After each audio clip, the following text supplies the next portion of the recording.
Channel, Britain's news channel. It's Patrick Christie's Tonight, and here we do things differently. It's explaining the absolute madness of this, doesn't it? It's explosive. I mean, this is very good. It's lively. 850. Your government sat there, Sean, and it did nothing. It's controversial. And the Middle East has been in turmoil since before I was born. It's everything you need to kickstart your evening. Everyone's had their Weetabix tonight. I love to see it. That's Patrick Christie's Tonight, weeknights from 9 p.m. Only on GB News, the People's Channel, Britain's news channel.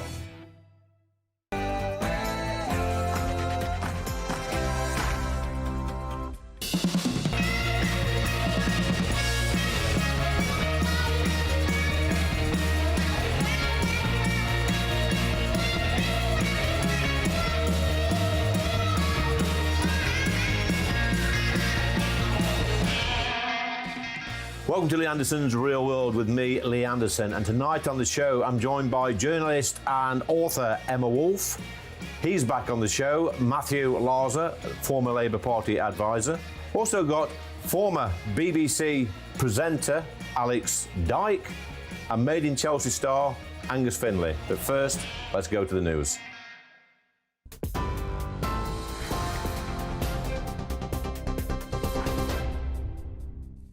Very good evening to you. We will head straight back to Lee Anderson shortly. First, though, a look at the headlines at 7 o'clock.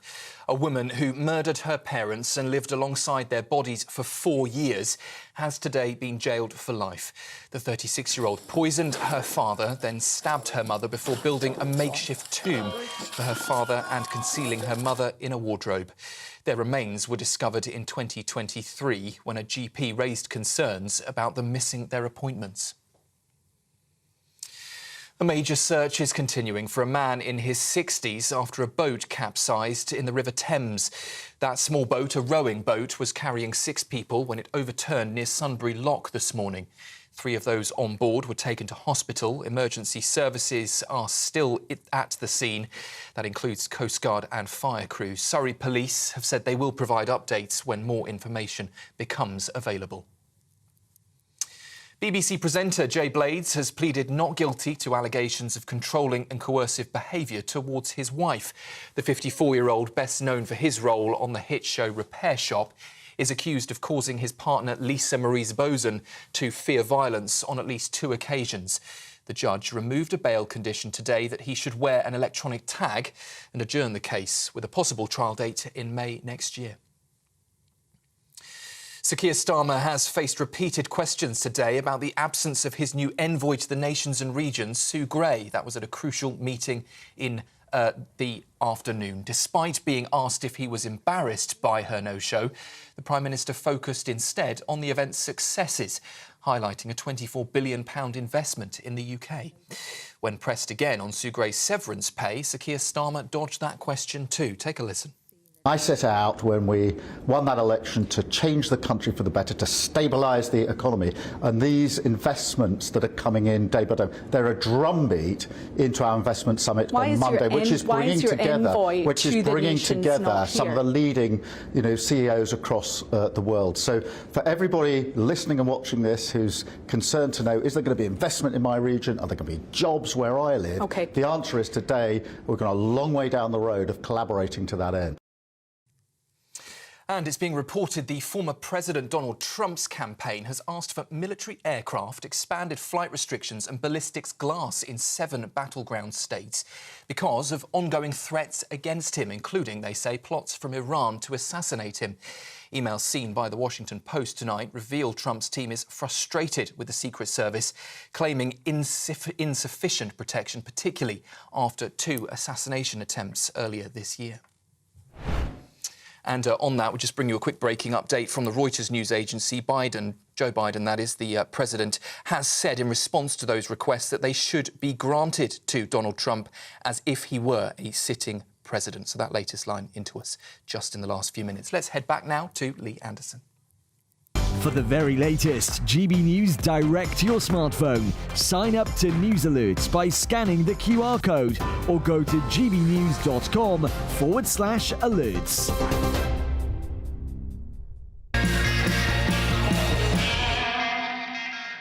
Welcome to Lee Anderson's Real World. I'm Lee Anderson, the Reform UK Member of Parliament for Ashfield, and joining me tonight is political commentator Emma Wolfe, and he's back on the show. Matthew Larser, the former Labour advisor and well-known social outcast.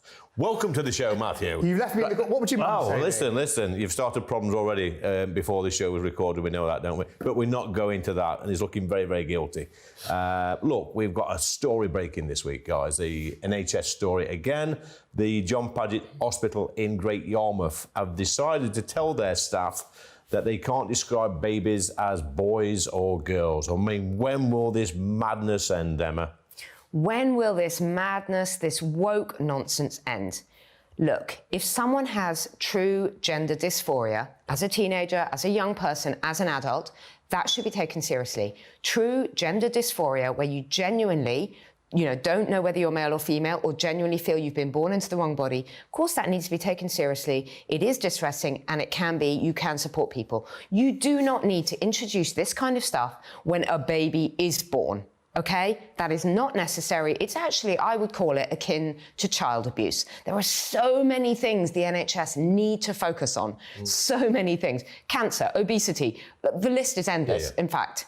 And the idea that we need to introduce this kind of woke nonsense when children are born, when you should be celebrating the fact that you have a healthy baby girl or baby boy.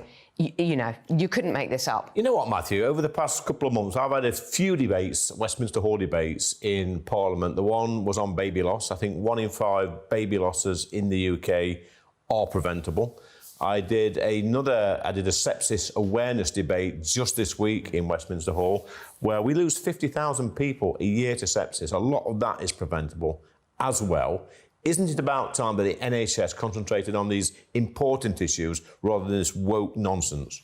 Yeah, I mean, I think that this is the NHS, local NHS managers meaning well, but going too far. Meaning well? Well, yes, because they want what they want to do is be inclusive of trans and gender questioning people. But this may surprise you, Lee. I think it is ridiculously over the top, and in fact, I think it won't happen for very long, because I think that Wes Streeting has made clear that the examples like this we've seen before are not on. What I find difficult about this is, I mean, viewers may not sort of be too familiar with how the terminology works. It's the assigned female at birth and assigned male at birth. I never quite understand. Because nobody is assigned a gender at birth. There are clearly physical distinctions between the sexes. So therefore, it seems to me you're male at birth or female at birth, i.e. a boy or a girl. So I think there shouldn't be a problem. It's right that the NHS wants to support trans people. It's daft if it gets to the stage of when they're trying to impose something. Because mums and dads are still going to call their boys and girls boys and girls. Well, you'd hope so.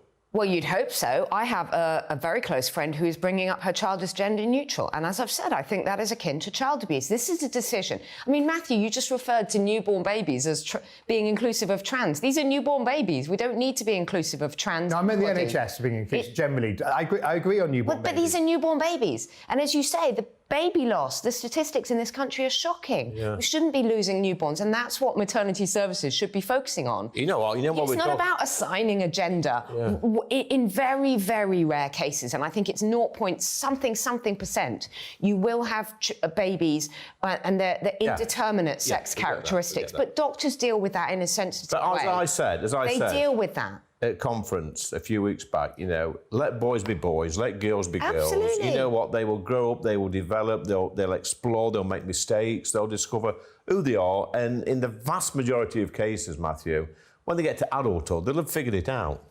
Yeah, I mean, absolutely, and that's why I think it's right that we have support in place for teenagers who are questioning their gender, etc. That's why I think that it is a bit daft for the NHS to be making a fuss, as you both quite rightly say, when there are other priorities in maternity services. Because clearly, what you need to make sure is that the healthcare is given is appropriate for the physical gender that somebody is born into, so that boys and girls are getting the healthcare. But why is it? And that's the other thing. But that Matthew actually, for once, raises a really good point. Yeah, it is. It is actually really important within healthcare services that people are clear about gender. Yeah. Because when women aren't given appropriate female care and when men are not given appropriate male care, like women need to understand about reproductive systems and things going wrong, men need to be given the message about prostate cancer, for example. It needs to be very gender specific. We don't need to blur the boundaries and we don't need to talk about, But it doesn't help. It doesn't help, Emma. Matthew, it doesn't help when we've got politicians in this country cannot explain what a man or a woman is. Exactly. You know, a woman can have a penis. It's nonsense, surely.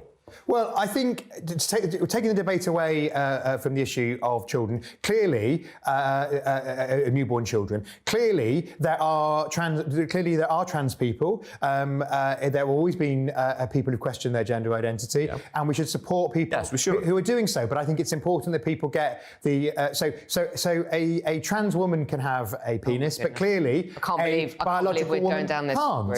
I mean, it's early doors. He's already saying not drunk yet. Sorry, what we're saying now, trans women can have penises. Is that true, Matthew? Well, somebody who is living as a woman who has got a gender recognition certificate as a woman may still have a penis. But clearly, biological women don't have penises. Someone who is living as a woman, I accept anyone for their sexuality. They can wear whatever clothes they like. They can love who they want. They can sleep with who they want. But can we not go down the route of a woman can have a penis? This is where the madness starts, Matthew, with statements like that. I'm sorry, my friend. It's absolutely bonkers. I think, look, I'm absolutely clear we need to protect single-sex spaces, and so is the government. I'm absolutely clear that we need to put in place the caste review because what was going on at the Tavistock was clearly not right. And I'm absolutely clear that we don't want to go down the route of gender self-ID where people just decide what their gender is. I do think we need to have support people, and when they've got the gender recognition certificate, which was there throughout 14 years of Tory government as well as the previous Labour government, if people change their gender legally under the law, I'm a little bit uncomfortable with some 6'5" bloke in a dress, dodgy wig, lipstick, feet like barges, walking into a dressing room with women and young girls there. That's extremely frightening. As a woman, I'm the only woman in this room. It's an extremely frightening idea. As I say, we can accept, we can be tolerant. We are a tolerant people in this country, and we've always, people can live exactly as they want, but I just think this thing about actually trying to say, I've changed my gender. Gender is different. Gender is different. How often can you change your gender in a week? It's ridiculous, Matthew. You can't legally change your gender in a week. It takes much longer than that because you have to have the medical care. You have to have lived in your gender for so long. So absolutely, I think it would be daft if people can. If people can, that's why I don't believe, and that's why the Labour government doesn't believe in gender self-ID, which the SNP tried to do in Scotland, and that's why we rejected it for England and Wales, and will continue to but are you saying ensure that people Scotland are actually changing their gender?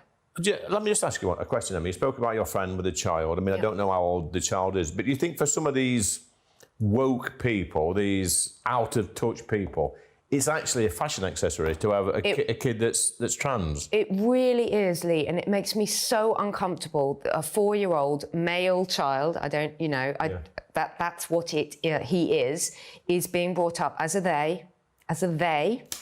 And also, I think it is an adult experiment. I think it's an adult, trendy, fashionable thing to do to your child. And I think it's deeply, deeply unfair on a child. I think it's abusive because the child then doesn't start with any kind of identity. Children aren't born into this world trans. Children are born as little boys or little girls. And they'll figure it out. They'll figure it out. They can be whatever they want to be later on. But these are adult decisions. We don't need to impose this stuff on newborn babies. Well, I think that's the key thing is that this is adult decisions. Look, if people want to say they're gender neutral, if they want to use they, them pronouns as adults, I don't have a problem with that as long as for things like ensuring that they receive the right healthcare, be it prostate or breast cancer checks, I want to make sure that that legally and that systematically they're responded to. Matthew, it's about adults making choices. But Matthew, look at how we're even struggling with these complicated, weird concepts that are very, very recent, these actually weird new concepts. How confusing is that if you're a child? I mean, I've got a 4-year-old at school, and when they start telling them about, that is very, very confusing for young children. When did we start talking about pronouns, Emma? When did this nonsense start? Anyone who says to me that they want to tell me their pronouns, I'm sorry, I'm already halfway out the door. Yeah. Matthew?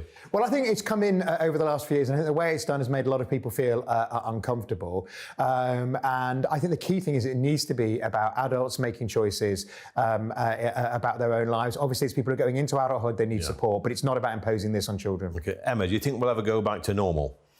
I hope that one day we'll look back on this kind of 5 years, 10 years, this decade of madness. Yeah. And just shake our heads and say, look, let's just get back to being really open and tolerant of anybody. Yeah. No matter how they want to live their lives, as long as they're kind. But we don't need to pretend that black is white and white is black and black is grey. I mean, we're just blurring the boundaries all over the place. It's so confusing. And it makes people laugh at it. When it gets this ridiculous, you just have to laugh. Matthew, are we going to go back to normal? Well, I don't know what you mean by normal. I think we don't want to go back to an age where, you know, homosexuality was illegal, where transgender people didn't have a way to change their identity. We don't need to paint rainbows all over the crossings on our streets. But I do think to support gay and lesbian people.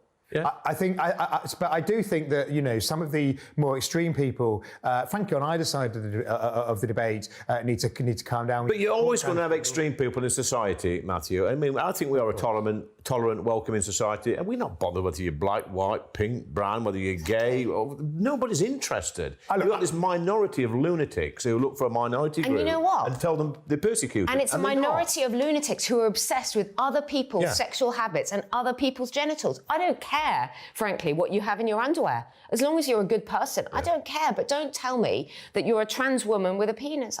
You know, I think we're getting way beyond common sense. We're talking about common sense. Let's have the last word from our friend Matthew Larser. Yeah, so I think that the age of pronouns on name badges at the bank may not last that long, but I hope we continue to have a supporting society for trans people and people questioning their gender. You know what, guys? I just wish we could go back to being normal and not putting people into the different sections of society and categorising Labellising people. everybody. Yeah, labels on people. It's just let people be people. Let children be children. Like I said before, when they get with the right support and love from proper parents and their school teachers, in the end, they'll figure it out. You know, you've got to tell a child you're not a cat, you're a child. Exactly. Look, that's a brilliant debate with our friend Matthew and Emma. But coming up next, we're going back in the day with broadcasting, says legend here, Alex Dyke.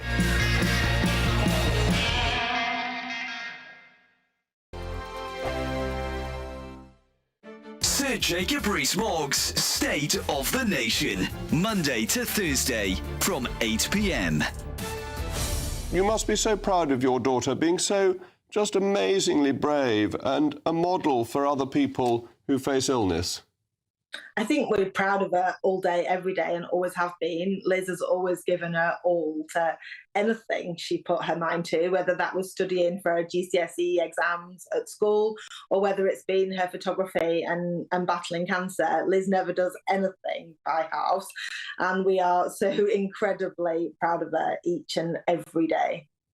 And Liz, I noticed a wonderful line from you saying that when you've got cancer, A-levels don't matter so much. That seems to me to be a very reasonable view to take and has given you then the chance to do these other amazing things that you will be doing more of in future with the London Ambulance Service. And I imagine many people will want to help you with your bucket list because they've now seen you and seen how brave you are.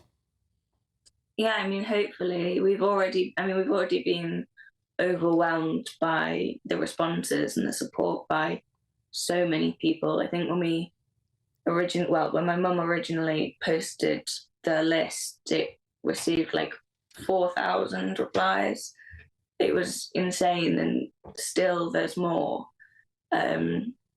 So from the bottom of our hearts, and especially mine, we just want to say thank you, because there's nothing that forces anyone to get in touch and say, hey, I have something you can do, you know, pop over and do this or that, or it's just out of the generosity of their hearts. So thank you. GB News, the People's Channel.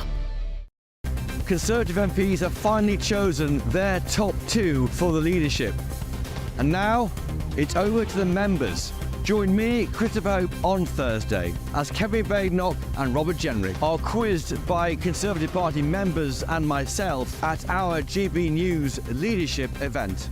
And afterwards, join me, Patrick Christys, with a live studio audience and a star panel as we discuss what it means for the Conservative Party and what it means for you. Decision Time, the race to lead, from 7 p.m. this Thursday, only on GB News. People's Channel, Britain's news channel.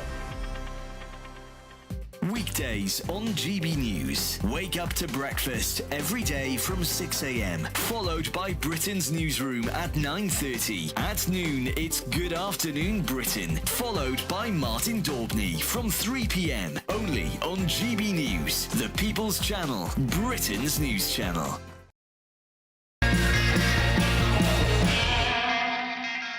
Welcome back to Lee Anderson's Real World, and today I'm joined by broadcasting, what does this say, legend, Alex Dyke. Have you written this? Yeah, I did. Well, I'm glad you're on here, Alex, because I was watching GB News a few weeks ago, and you had a bit of a go at me, a bit of a pop at me over my BBC TV licence. Just watch this clip.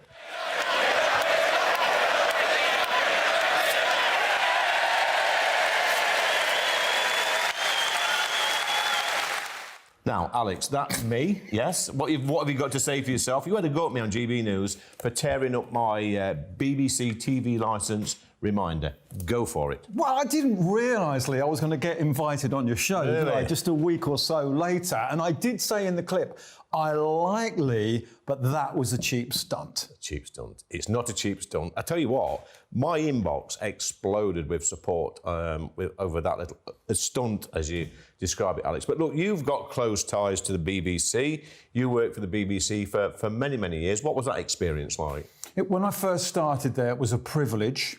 It was somewhere I always wanted to work after doing about 30 years in commercial radio. Yeah. And I got in there and the boss said to me on the first day, they've paid their licence fee, entertain them. And I thought, wow, this is going to be fantastic. Yeah. Yeah. And it was. We had a really, really good ride.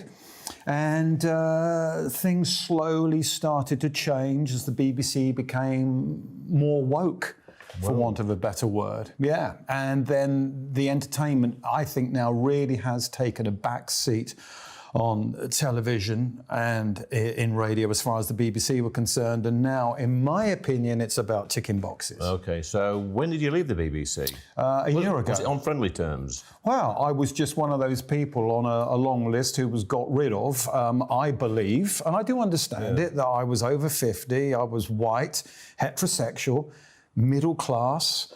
I didn't tick any boxes anymore. Do you think I could get a job with them? No. Presenting Match of the Day, maybe? Yeah, maybe. There we go, Lynn. Yeah. Now, we spoke earlier, Alex, about some personal interests you've got. I think one of your little projects, if you like, is loneliness, dealing with loneliness. That's one of my projects as well. Tell me a little bit more about what you've been doing. Well, it was really what it was. It's nothing more than this, but after being at the BBC for about 6 months, we had a meeting, and the big boss called us all in, and he was talking about the Late Show, and he said, make no mistake how important that Late Show is. You always want a good Late Show, because if your ratings are high at night, they're high for breakfast the next morning, because people have turned their radio off to that tune station.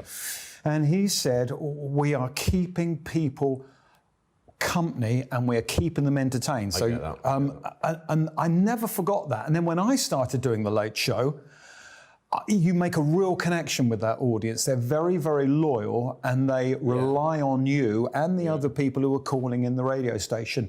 And from that moment on, which was about 12 years ago, I think often about lonely people. And sometimes lonely people aren't people who are alone. They could be living in a dreadful relationship. That's right, yeah. I guess I suspect that there are some people that are living alone that would have tuned into that show and think that you're actually talking to them. Yeah. Yeah, they do. You're always told when you first get into radio, you're talking to that microphone, you're talking to one person. And I've watched television programmes and listened to radio shows where you kind of get a one-way relationship where you really know this person very well and they don't even know you're out there. But it's very important to the person who's listening or tuning in, watching you on television. Yeah, I mean, loneliness is a killer. We know that. We know mental health is a big problem in this country. We know that male suicide takes the lives of 50 young men a day, under 50. Between 12 and 15 lives a day are lost in the UK from men under 50. It's a big killer. It's epidemic. And you know what, Alex? Sometimes men, they just struggle to talk to each other. And I guess listening to something like that or watching a TV show it may be a bit of therapy. Yeah, and those young men you mentioned, Lee, they are of an age where they have lots of pressures. Yeah. They are finding it hard to make the payment on the house, or they might have a nice car in the drive, maybe even have their kids at private school, and they feel there's no way out. Yeah. And you're absolutely right, because they don't talk to people. Yeah. They're embarrassed. They've got themselves in a situation they feel there's no way out of. Yeah. Now, you did speak to me earlier about you've got a project coming up, a tour of the East End of London. Is that right? Well, actually, it's with Fred Dynage, the television presenter, fabulous guy, and he's the biographer of the Krays. Yeah. He wrote their book. I've seen it. Our story. And we got our heads together and we've done a theatre tour. We're doing a theatre tour of the UK where Fred talks about Ronnie and Reggie firsthand. It's absolutely fascinating. Yeah. So when I'm not on GB News, I'm in theatres. So there's a lot of myths about the Kray twins, isn't there? About their relationships, what type of men they really were, the old, the codes they had, the gangster codes. And you see some TV programmes or documentaries saying one thing, and then you see another one saying something completely different. Absolutely. Absolutely. I mean, I knew Charlie briefly, and I had a telephone relationship with Reggie. Back in the day, Roberta Kray, who was married to Reggie, was trying to get him released. So I did a few I did a few radio phone-ins on it. Jack Straw was Home Secretary at the time, and there was no way he was letting those guys out. But I personally think they were in prison for far too long. They both committed one murder each.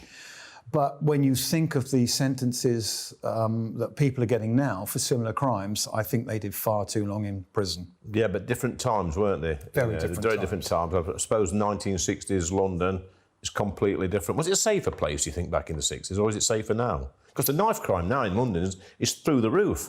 Yeah, and as soon as they've stop and search, Theresa May's government stop and search, knife crime, as you say, went up. I think it was probably safer in the 60s, but then we didn't know, without social media, we didn't really know what was going on like we do now. I suppose in modern day London, lots of gang warfare, of his drugs and tribal stuff in the inner city, but I suppose when the Krays were around, they were killing or attacking gangsters, their own sort of people. Yeah, I mean that's usually the way the story goes. That if they wouldn't attack innocent people, they'd be fighting between the Richardsons and the Krays, other gangs, and I'm sure some nightclub owners have had some stories of them not being very nice to them for some racketeering. I'm not saying they were angels. I'm sure there's some people that's still missing from the 1960s that we've never found that maybe were involved in that sort of business, shall we say. They could be holding up motorways, couldn't they? They could be holding up motorways. Yeah. Well, that's a fascinating discussion. That's gone really quick. The 8 minutes is up. I'm still very angry with you, Alex, over your cruel and wicked comments about me on GB News. Let's hope that doesn't happen again. The next time you're on, I might bring my TV licence reminder and ask you to rip it up for me. Do you know what? That would be fun. So I do get invited back, do I? Yeah, you do get invited back. Unlike some people I can mention. Coming up next, we've got Right versus Left with Matthew Larser and Emma Wolf. Thanks, pal. Thanks, Lee.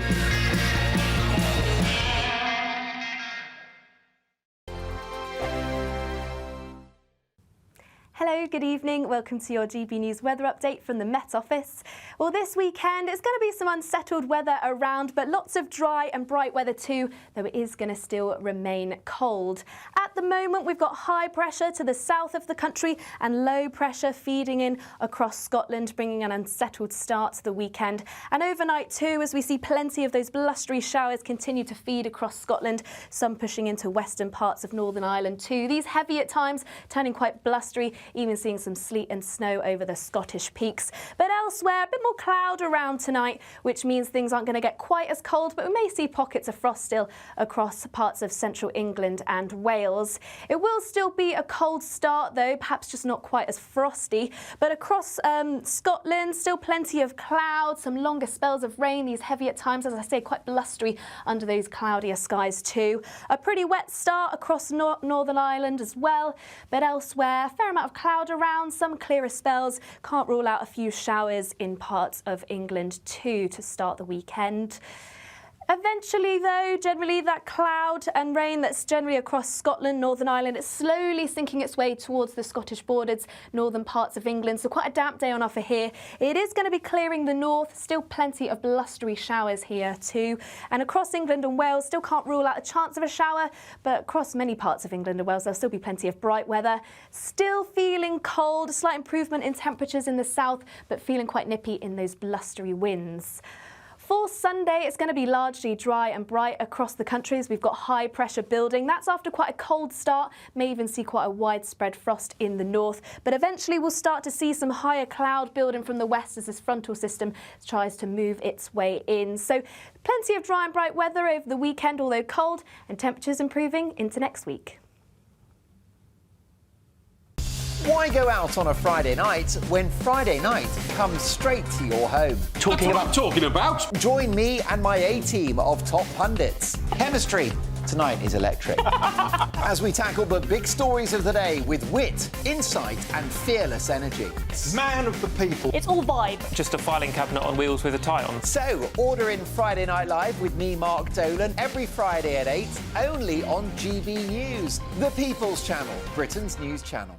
Good Afternoon Britain isn't just about us. The wonderful thing about this programme is it's about everyone watching. It's an interactive programme. Well, there absolutely is something to see here, and we're going to be talking about it more. Whether it's breaking royal news, Will, please bring us up to date, or indeed a particularly punchy speech in the House of Commons. Very, very curious. We bring it to you live, and then we bring you live reaction as well. That's Good Afternoon Britain, weekdays from midday. Only on GB News, the People's Channel, Britain's news channel.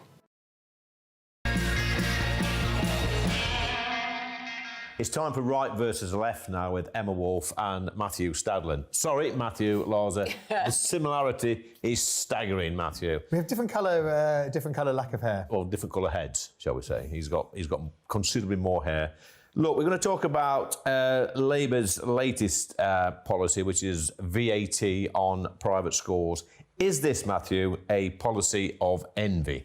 No, it's not. It's absolutely the right policy. It's wrong that VAT hasn't been charged on private school fees before. 93% of British children go to state schools, and it's right that taxpayers are not subsidising those who go to private schools. I have to say, I think the introduction could have been done a little bit more elegantly. Some of the issues that have been raised seem to me legitimate issues, and therefore, and I personally, if I'd been the Education Secretary, would have phased it in so that people who are currently in school, the worry that people are facing a cliff if they have to be dragged out of school because they do it. I mean, but I think that, I'm sure we'll go on to discuss it, but state schools took a much bigger hit than 20% over the years of austerity. Yeah. And so I think that private schools are wanting a war with the government when a sensible move, they just need to accept. As the Secretary, as the Education Secretary said, they need, our state schools need, we need careers teachers in the state schools in Ashfield more than we need embossed stationery at Eton. Well, they've got embossed stationery. I think the Education Secretary's got that as well, Matthew. But listen, Emma, when I used to work in the pits, we had a couple of men that I knew of at least who would work 12-hour shifts, 7 days a week, go without the holidays, meals out and all this sort of stuff to put their children through private school. It's that sort of working class, aspirational person that just about affords to send their kids. Who's going to end up taking their kids out of that private school and put them into a normal comprehensive, which increases the pressure on the local state school. Of course it does. And affects their education. Yeah, I mean, the short answer is yes, this is the politics of envy. And actually, Labour is stupid on this, that it wasn't the kind of red meat that they thought it was going to be. It wasn't the winner. People didn't go, oh, yeah, this is a brilliant policy. Look how quickly this policy has come apart at the seams. Yeah. They didn't even give schools the sufficient notice on this. You have to register for VAT, I think, by October the 31st. They didn't even give them, in a kind of administrative sense, enough time to register, right? Secondly, it's going to add a lot of pressure to some very overburdened state sectors in certain parts of the country. Thirdly, it's very unfair on the special educational needs and the disability sector. Yeah. I personally have a friend who has to send her child, who has various disabilities and has special educational needs, has to send them to a private school locally, which she can just about afford. She's paying £8,000 a term, £24,000 a year, right? That's going to push it up to nearly £30,000. Like me, like all of us, she's a working mum. Doing her best. 24,000 up to 30,000, she can't do it. That's so it. now she needs to try and find somewhere in the state sector that will look after that child. This is unfair. This is punishing children, children for the politics of envy, and Labour should be ashamed of themselves. Look, I think as a country we haven't got special educational needs right. If the child has a special educational needs assessment from the local authority, their place will be exempt from the VAT. Now, I know there was a backlog on getting those statements, so I think that the government probably should have allowed more time for that to enable that backlog to be cleared, so that could have been clearer. But clearly, those children who have, distinct special educational needs will be exempt from this. I think it's right that military families are going to be exempt for it. I personally would have phased it in.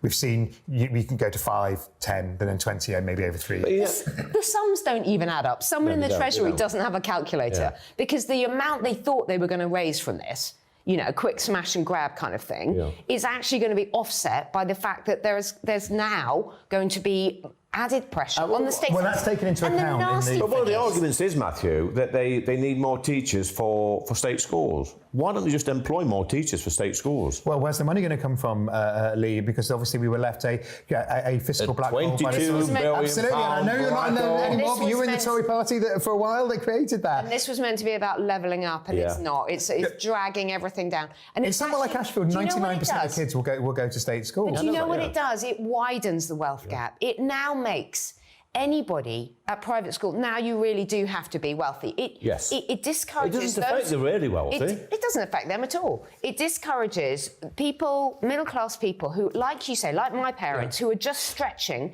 to aspirationally send their children to private school. You know what? If I spent my money on new cars or foreign holidays or satellite television or anything like that, no one would criticise you. But if you dare to try and scrimp and save and send your children to private school, for some reason, Labour think they'll punish you and call you wealthy and, So if you're one of the 99% of parents in Ashfield who send their kids to a state school and you want a new aspiration for your child and you want to buy your child a new laptop so that they can, do their work on it, you're paying VAT on it. Of course, people who are aspirational have to pay, we all have to pay our share. Yeah. And this is particularly, I'm really pleased that the priority for the money is not just teachers to particularly get better career support in schools so that people in somewhere like Ashfield can be shown that they should have ambition and that they can You talk about Ashfield, Matthew. You talk about Ashfield. I know a little bit more about Ashfield than most people. You do. I know a bit more than the average man. You did, absolutely. You used to knock doors together for the Labour Party. The normal working class, middle class people in Ashfield, if they had the money, the vast majority would send their kids to private school. Why?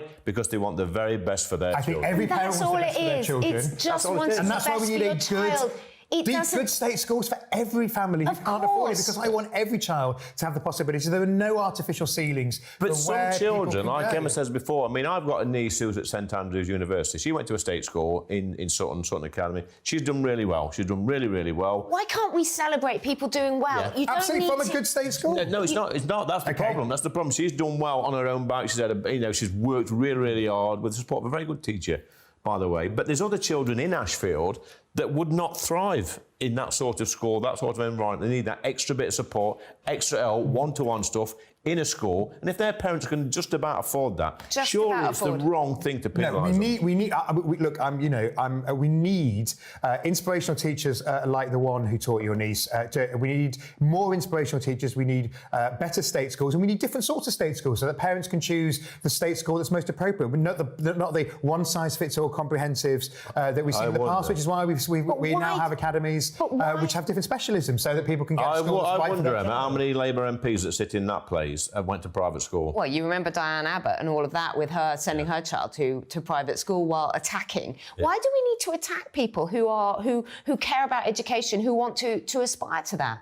It doesn't mean that our state schools can't be excellent as well. But look at the Tory party leadership. I think they both went to. There are so many targets. Again. Attack the investment bankers. Attack the train drivers. Why it's not about attacking children it's at about private delivering schools? a better education for the 93% of British children who go in your to heart state of schools. Matthew, in your heart of hearts, do you think this policy will make state schools better? Yes. Emma. Is that money? Of course it won't. Is that money, specifically, that 20%, you think that's going to be invested in state schools? Well, you know, many private schools are not like Eton and Harrow. They're not those kind of schools. And as you say, Lee, the wealthiest, they won't even notice it. They won't even notice I think it. if I was a child with my parent, if I was a parent with my child at a private school, I would be really angry that they're passing it all on and they're not making efficiency savings, because guess what? Efficiency savings had to be made in the state sector in the time of austerity. This is actually one of the most popular Labour policies. If you poll this, it polls really well. It is with the 93%. People who are sending their kids to private schools, obviously it's not popular with, but it's popular with the vast majority of people, because we need better state schools. It's not very popular, Matthew, with the parents who've got special education. And I think that's why that's got to be got right. And I think the government needs to make sure that's got right. Well, look, I come from a family where my parents literally saved every penny to send us to private schools, and they did it with a combination of bursaries, scholarships, saving. Guys, and that was their priority. It's time. The highlight of the show. It's the quiz of the week. It's a yes. Comprehensive kid here. Comprehensive kid. It's a yes or no quiz. Last time you lost. No, last time I won. No. Last time I won. I'm not having that. You slipped up on a verbal tick. No. Emma. The time before, I'm sorry. Please reduce your aggressive attitude. We're going to get straight to it. And Matthew's quivering as we speak. Point of information. Okay. Do you enjoy this quiz, Matthew? I always enjoyed it. Anyway, I was just joking with you.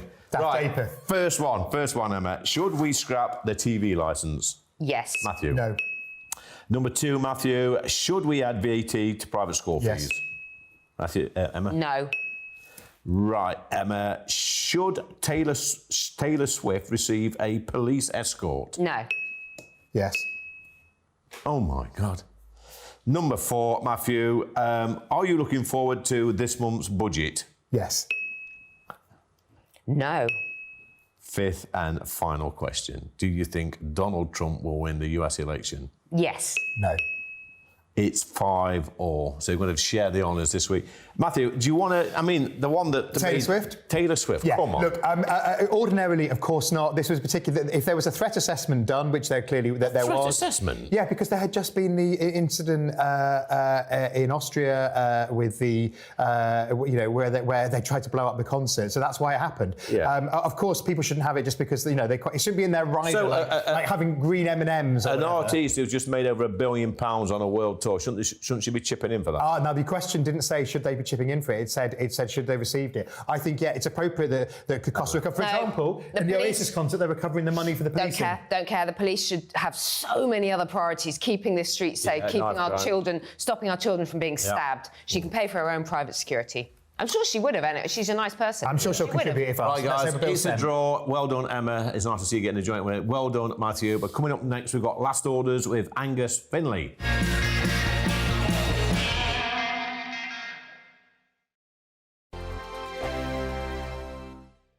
Mark Dolan Tonight. Weekends from 9 p.m. Harry and Meghan haven't been pictured together for weeks now. Is there trouble in paradise? Well, I certainly think that they are rethinking some of their past decisions. This is coming from a new piece in the Daily Mail. There is clearly a professional divorce of sorts unraveling before our eyes. And the Daily Mail says it was ultimately Harry's decision because his main objective right now is to be taken seriously in the charity space. I don't know if I necessarily agree with that. I believe that Harry is finally taking advice from seasoned PR experts that are saying, you know what, your wife's brand is toxic. To me, I don't think Harry would make that decision on his own. He's so stubborn. He sacrificed so much for Meghan. And I can't see him admitting defeat or admitting that he made a mistake. And in allowing PR experts to make these observations and following their direction, his hands are clean and he won't necessarily get the wrath of Meghan Markle. Now, Harry reportedly spent his 40th birthday away from Meghan, instead hiking with his friends. They do say that Meghan Markle is ultimately the one that planned this trip, so maybe we are being too sensitive about this, but seeing him doing his favorite thing in the world, going to Africa, to, the Well Child Awards, I think that is more alarming. Let's talk about Prince Andrew, who's got a headache. He's on the clock. What's going on? Yeah, that's right. He is in jeopardy of violating the Crown Estate's lease rules, which specifically outline that repairs on Royal Lodge must be made to the property in regular intervals. Otherwise, they can terminate that lease agreement. The Express reports that the Duke has been given up until the end of the year to prove that he has the financial resources to refurbish Royal Lodge, or he's going to get the boot. He's going to be evicted. GB News, the People's Channel. This is Britain's Newsroom, where your voice matters. It's just astonishing. With expert analysis and honest opinion, we don't just keep you informed. We bring you unique perspectives you won't see anywhere else. Can't argue with any of that. When the news happens, it happens here. On Britain's Newsroom, weekdays from 9:30 a.m. Only on GB News. In the GB Newsroom, we bring you the news as it happens. With our team of dedicated journalists across the UK, we're ready to keep you up to date with what's happening every half an hour, every single day. Bulletins here on GB News, the People's Channel, Britain's news channel. If you want your news to be straight talking... This is a nightmare for the Conservatives again. Down to earth. It's not just Nottingham where this is happening, is it? And most importantly, honest. Hard-working, middle-class taxpayers, they'll get their book thrown at them. Then catch me, Martin Daubney, Monday to Friday, 3 till 6 p.m. on GB News, Britain's news channel.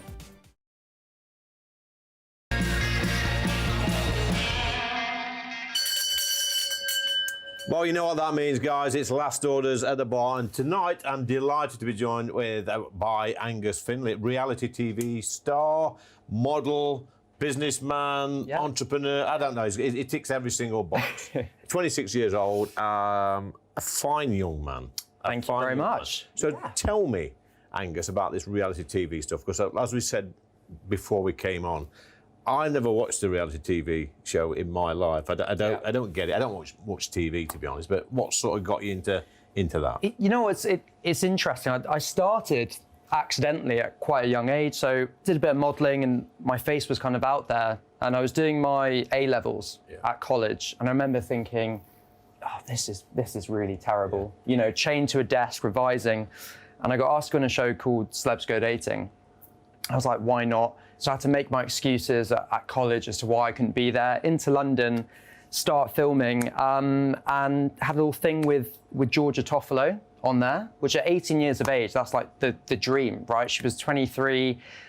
She's now gone off to win the jungle. But I remember when I turned up, I was the youngest there by far. And, you know, it was surrounded by people with tattoos and muscles, 25, lots of Essex lads there. And I was this little posh boy in my skinny jeans and my Chelsea boots. Went over to Toff and had a little date with her. So you know about these sort of reality TV stars that look a certain way. Yeah. You've not got the old turkey teeth yet, have you? Is that something you're thinking about? Yeah, of course. You know, it's in the pipeline. Yeah. And then followed by the big puffy lips and the fake breasts as well. And just make a complete mess of yourself.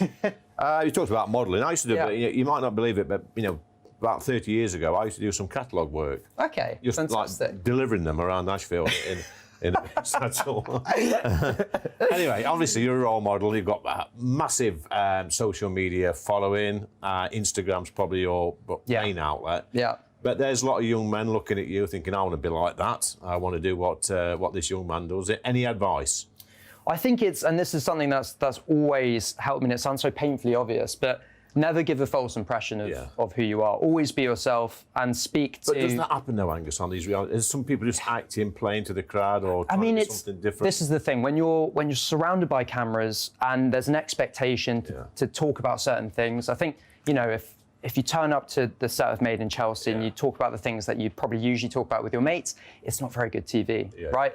So it is very much pushed towards dating and friendship and gossiping, and everything's accelerated. So if you've got something on your mind, the show is a really good way of bringing that to the front of your mind, and there's no time to mess about. You talk about your friends. I've still got my same friends that I went to school with many, many years ago. We still go out, we still go for weekend breaks and holidays. So they sort, when I got into this profession, politics, and doing this TV stuff, they bring me back down to earth when I got. Is it same with your friends? Oh, 100%. 100%. You know, sometimes after a scene, I'll go for a pint with them, and there's no illusions, because they know me better than anyone. Yeah. So I think I've always said, no matter if people like me or dislike me on the show, as long as my family and my close friends, they say, you know what, Angus, you're doing a good job, you're a decent lad. That's all that matters to me. So any romantic interest at the moment? I had a fling on the show. You'll have to. What is a fling these days? Oh, explain God. a fling. It's so hard to define a fling. I think something that was going to progress, and then as you'll see on this series coming up, very quickly halted in quite an explosive fashion. So who dumped who? I would like to say it's mutual, but no, there was a girl that I was seeing on there. She kind of had eyes for someone else, and ended quite catastrophically. Yeah. So we live in a modern age. Do you believe in dumping by text message? No. No. I mean, to face. Yeah. I think because you want to leave this. Well, this is also the young lad in me. If you do want to reopen the door, if you do it in person, you know, they think, oh, at least have the respect to end it in person. You know, never 2 years down the line, you might think, you know what, she was actually great. You know, as they say in my neck of the woods, you're still a babby, you're still young, 26 years old. Yeah. What's on your list of things to do? Oh, God, I've got so many things to do. I think I'm still at that age where I want the world and everything in it. I think the show is fantastic. I'm really enjoying it at the moment, but I've got ambitions to do a bit more presenting work and also expand the sort of media agency that I help run at the moment. That, for me, is a proper passion. Yeah. I studied media at university at Bournemouth, and I've kind of gone full circle, and now I sell podcasts and video and all that kind of thing. So you told me earlier that you used to work in a pub as a scrawny young 17-year-old. Yeah.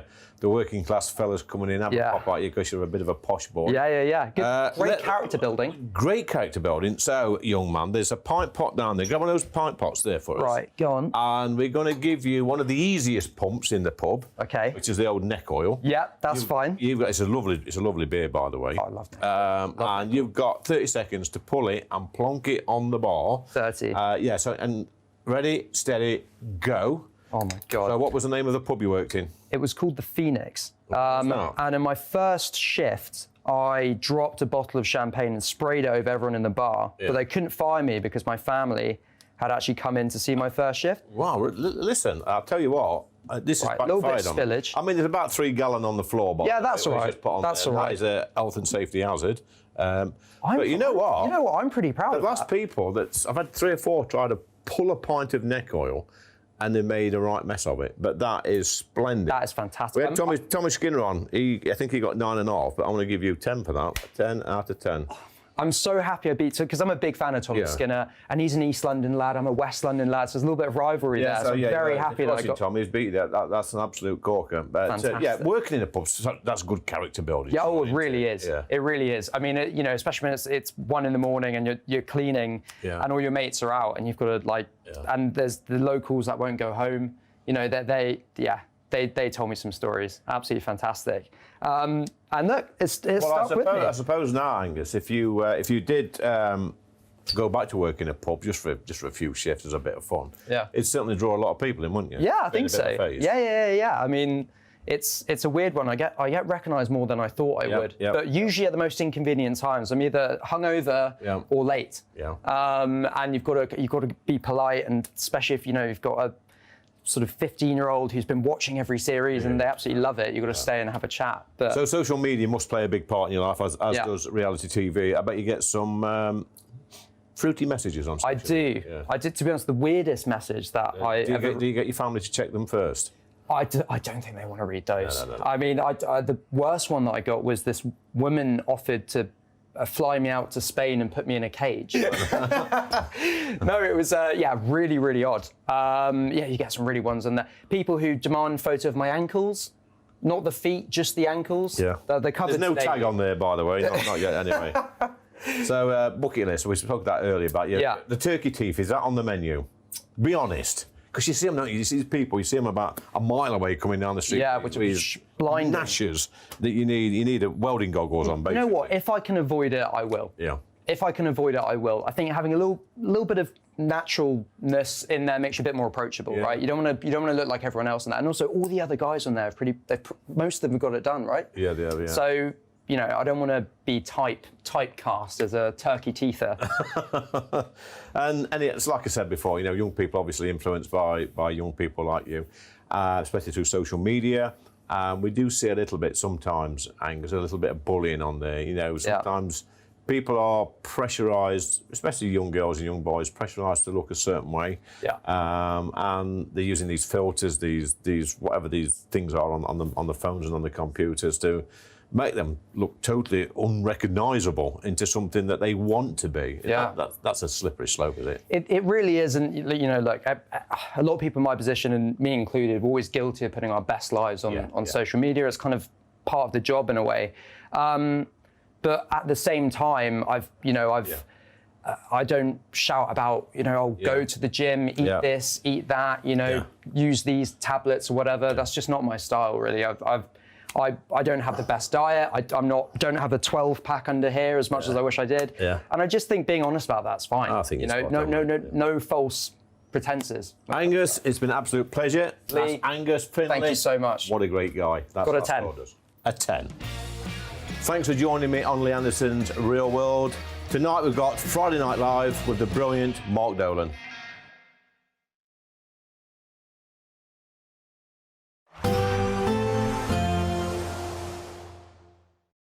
We'll see a cold snap, which will quickly develop into a warm front.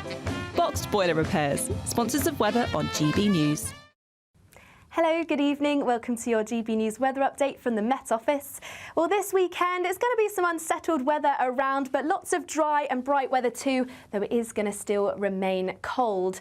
At the moment, we've got high pressure to the south of the country and low pressure feeding in across Scotland, bringing an unsettled start to the weekend. And overnight too, as we see plenty of those blustery showers continue to feed across Scotland, some pushing into western parts of Northern Ireland too. These heavy at times, turning quite blustery, even seeing some sleet and snow over the Scottish peaks. But elsewhere, a bit more cloud around tonight, which means things aren't going to get quite as cold, but we may see pockets of frost still across parts of central England and Wales. It will still be a cold start though, perhaps just not quite as frosty, but across Scotland, still plenty of clouds, some longer spells of rain, these heavy at times, as I say, quite blustery under those cloudier skies too. A pretty wet start across Northern Ireland as well, but elsewhere, a fair amount of cloud around, some clearer spells. Can't rule out a few showers in parts of England too to start the weekend.